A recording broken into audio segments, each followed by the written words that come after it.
5 properties, all buy and hold, 2 in London, 2 in Brampton, and 1 in Mississauga. I am a full-time realtor. I own 2 properties right now, shopping for my 3rd. 6 properties, 8 units in total, student rentals and in multifamilies. Closed on our 21st property, and we currently own a portfolio of 12. 3 properties, single-family homes, and we also have another new build, a duplex that we've purchased that'll be ready likely next year. I just closed on my 4th property, 2 in Toronto, 2 in London. We have 1 flip underway, almost finished. We've got 11 properties in total. What advice would you give 19-year-old Evan? Stop doing drugs. Put down the drink.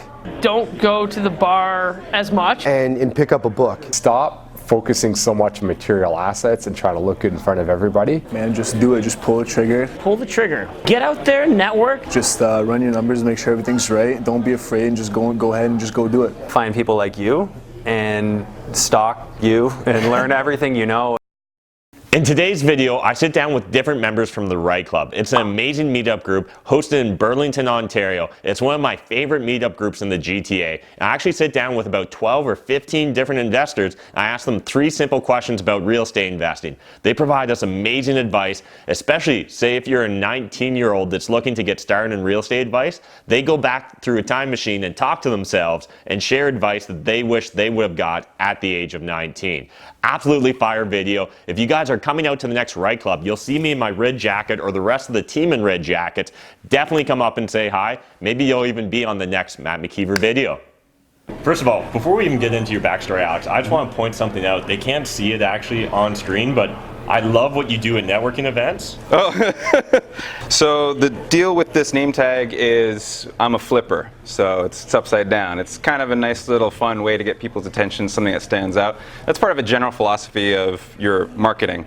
Don't do, there's a saying, you know, it's lonely at the top. Actually, it's very crowded at the bottom. Don't do what everyone else is doing and fall over each other and kill each other for that little bit down there. Set yourself apart, skip that nonsense. Do little things that make you stand out and gain a little bit of attention so that you can attract things with ease. Now I'm sitting down with Alex. So Alex, I'd love to hear, how did you get started in real estate investing? What attracted you to it? Well, I actually got recommended a book. It was Rich Dad, Poor Dad. Rich Dad, Poor Dad. The Rich Dad, Poor Dad book. And then obviously Robert Kiyosaki comes up. I had put in about say 20 years into the corporate world, and I just came to realize that it wasn't getting me anywhere. Working for a tech company, and I really hated my job. I had no idea what I was doing. Didn't really know exactly what I was doing. I was watching some of those flipping shows on TV. Right after that, I read Don Campbell's Investing in Real Estate Using the Acre System, and then I was hooked. I was reading all kinds of books. I'm reading this book about passive income and not trading time for money and not working, and I was like, yeah, this sounds really good. And eventually I just decided, enough was enough. I bit the bullet and bought my first place. Awesome. So whereabouts are you now in your real estate investing journey? Oh man, we just closed on our 21st property, and we currently own a portfolio of 12. Multifamilies and single-family homes. So we do a lot of flips, a lot of burrs right now. So, and we're actually at the point where we don't really have to work if we don't want to. So it's pretty cool. So are you working a full-time job? Yeah, I'm a realtor. I have my realtor's license, but it's more, I have the freedom to do what I want with my time. Yeah. So we choose to work because we love what we do, and probably still will until I drop dead, but yeah. Love it. We've got 11 properties in total. And what we've been doing is legal secondary suite conversions. So we've been taking properties, we've been renovating the basement, we've been forcing appreciation, putting a secondary suite in the basements, refinancing the properties and getting our cash out. Currently at 5 properties, all buy and hold, 2 in London, 2 in Brampton, and 1 in Mississauga. I have 1 house, it's an Airbnb, 1's a student rental, and the other 3 are kind of just families. Rental. I'm currently at that point where the mortgage situation, I'm looking for it to raise capital and JV with individuals. So I know that I want to also try out the BRRRR method. So I haven't actually done that yet, and so that's probably going to be my next step or venture. Right now I have 6 properties. Most of them are heavily renovated. They're high value properties, but just a few of them. I've got I think the total is, it's funny I'm losing track, 8 units in total. Student rentals and in multifamilies. Nice. And so for the audience, are you working a full-time job or real estate full-time? What's that look like? I actually fell into sort of a general contracting gig. I have my own construction company, and it was because I was doing my own renovations I kind of got good at managing trades, so I incorporated my own construction company, and I actually started getting hired to build out investors' projects like townhouses, additions, large renovations, and even a custom home right now.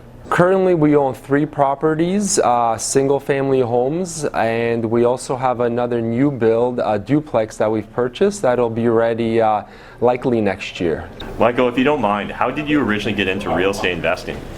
I'd say about 10 years ago, my in-laws were actually looking for a brand new property to purchase in Hamilton, and they called us just to bring them coffee in the morning. We were in the lineup of these new builds, and we ended up buying a property that morning as well. That was our first investment property 10 years ago in Hamilton. So this isn't part of my original series of questions, but I'm just curious, how did that work out? Just kind of buying it on the fly? It's been the best decision that we ever made. Wow. It's opened up so many options for us in terms of our investment portfolio, and yeah, I wouldn't change anything about that decision. I got into real estate almost by accident. That's what everybody says, and it really was. I was like, I don't know, 25, getting to 26, and I just was finished school, and I thought, hey, I've got $20,000 saved. I finished school with $20,000 saved because I was bartending. I was busting my ass. I thought, man, obviously I'm good at the money thing, but like, what do I do now? Like, I'm pretty sure if I keep going this way, I'll have $2 million, but I'll never be free. So then that question of freedom comes up, and then obviously Robert Kiyosaki comes up. There's like an ad saying, hey, come to this free weekend thing, which turns out to be very not free. I actually did buy the Guru course, so I put in $15,000 to my education. I decided to get into real estate as a realtor. And just recently, about 2 years ago, I got into investment real estate, and I bought my own property, renovated it, and then I bought another one after refinancing it. So I kind of got started in that way. So I got into real estate. I came to a crossroad when I was younger. I had my first property that I bought from a builder. I closed on it. It was my bachelor pad. And about the time I met my wife, we had the decision to make. We're either going to sell the property and just join the rat race with everybody else and buy this big home with this big mortgage, or I had one decision to make. I could keep the property, turn it into a rental property, and start receiving passive income every month. First property 2011. It was a 5% down that I was planning on moving into, and ended up being a rental. And then second one, just saved up the down payment, rocked on. That was within 6 months from there, and the rest I've just done it all with other people's money. Awesome. So what sparked that idea in the first place? In university, I saw these 4 townhouses at the gates of Western, and you probably know where. Those 4 fourplexes right there, and it was third year.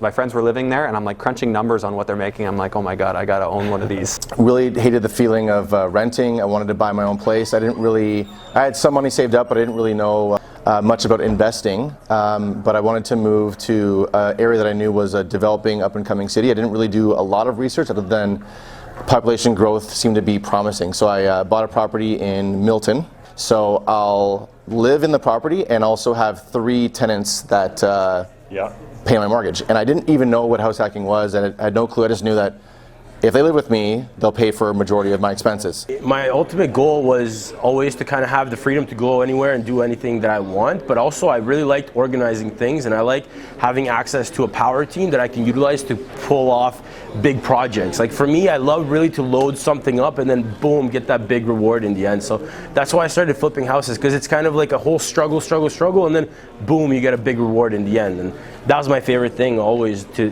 do something like that. Consistency and like that same thing every day, it just wasn't working for me. Yeah, I completely resonate with that. I have a lot of young YouTube fans that they're all excited by the idea of real estate investing, but something's holding them back from getting started. Yeah. What advice would you give 19-year-old Nemo? Honestly, man, just pay for the mentorship. Analysis paralysis was one of my biggest setbacks. I remember when I bought my first property, I was so nervous I almost puked.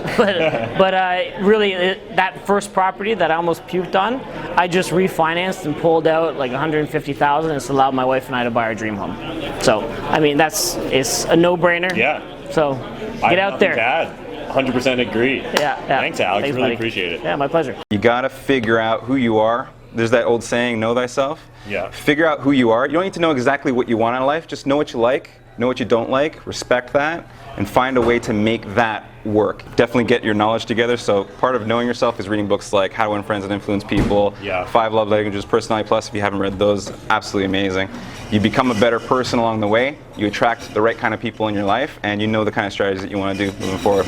Listen to as many podcasts as possible. There's a lot of them out there. I've got one. I host one myself. I would also read Rich Dad Poor Dad for sure. I think that's one of the key ones. Anyone I spoke to has read that book, so definitely look into that. I'd give myself the same advice I gave my 25-year-old sister a week ago. It's house hacking. Try to get into any type of property that you can get a mortgage for, and get your roommates, your friends in there, anything to be able to kind of get your name on the ownership papers of a property, and you don't know what options that's going to open up for you in the future. That's what I would have told myself 15 years ago. Yeah, I absolutely love it. You guys know I'm a huge believer in house hacking. Essentially, the average Canadian spending 30 to 40% of their take-home pay on shelter. So if you can find a way to save that money, to not have to spend it, it will make such a dramatic difference in your personal financial lives. So again, I can't stress that enough. And what's great is in today's market, we have so many different options and opportunities with house hacking. Ideas like Airbnb were not around, 10 plus years ago when I was starting to get into real estate investing. So thanks again, Michael. I really appreciate it. If people want to reach out to you, can they, and how should they? Yep, they can find me on Facebook, Michael Watch, or on Instagram at Watch Properties, and that's WACH Properties. Perfect. Thanks again. Really appreciate it, man. No problem, man. What advice would you give 19-year-old Evan? Okay, so Evan, stop doing drugs. Put down the drink. Don't go to the bar as much. And pick up a book. Stop focusing so much on material assets and try to look good in front of everybody. Man, just do it. Just pull the trigger. Pull the trigger. Get out there, network. Just run your numbers, make sure everything's right. Don't be afraid, and just go ahead and just go do it. Find people like you and stalk you and learn everything you know. The earlier you get into the game, the better. I would advise a 19-year-old to open your mind, get into the game or into the circle of real estate very early. Get someone who will begin to kind of mentor you. You don't have to have all the resources. You need the knowledge. The earlier the better. In the long run, you will do far better than you could possibly do without getting into that space. And I love you. I love it. So, for anyone that wants to reach out to you, can they, and how should they? They can. My Instagram is EV_Murray, MURRAY. You can reach me there, or my email is evan.d.murray@gmail.com. Awesome. Well, thanks so much, Evan. I really appreciate it. No worries. I'm interested to see what sort of emails you're going to get. Yeah, exactly. Thanks, man. Thanks, buddy. I'm from Toronto. If you're Toronto as well, you can come out to our meetup. We have TRIA, the Toronto Real Estate Investors Association, with my partner Luke Boyron. You can find us on meetup.com. It's also called Let's Chat About Real Estate, Do More Deals. Just search for those general things. I also have a YouTube page. I'm not really too active on there. You can find me on Facebook. Just shoot me a message saying, hey, caught the thing on YouTube with Matt. Like, how do we make this happen? How do we connect? Yeah, I'll find you. We'll get connected. Awesome. Well, thanks, Alex. Hey, thank you. It was a pleasure. Yeah, find me on Instagram or on Facebook at the Andrew Hines. That's the best way. Awesome. And definitely check out Andrew's also got a podcast, so I'm sure that's all linked on your social. Yeah, you can click the link right through my my Instagram account and go check out the podcast. Awesome. Well, thanks. All right. Thanks, Matt. Reach out to me on Instagram. It's Pace of Bass, PACEOFBASS, and that's probably the easiest way. Awesome. Well, thanks so much. Thanks, Matt. Appreciate it.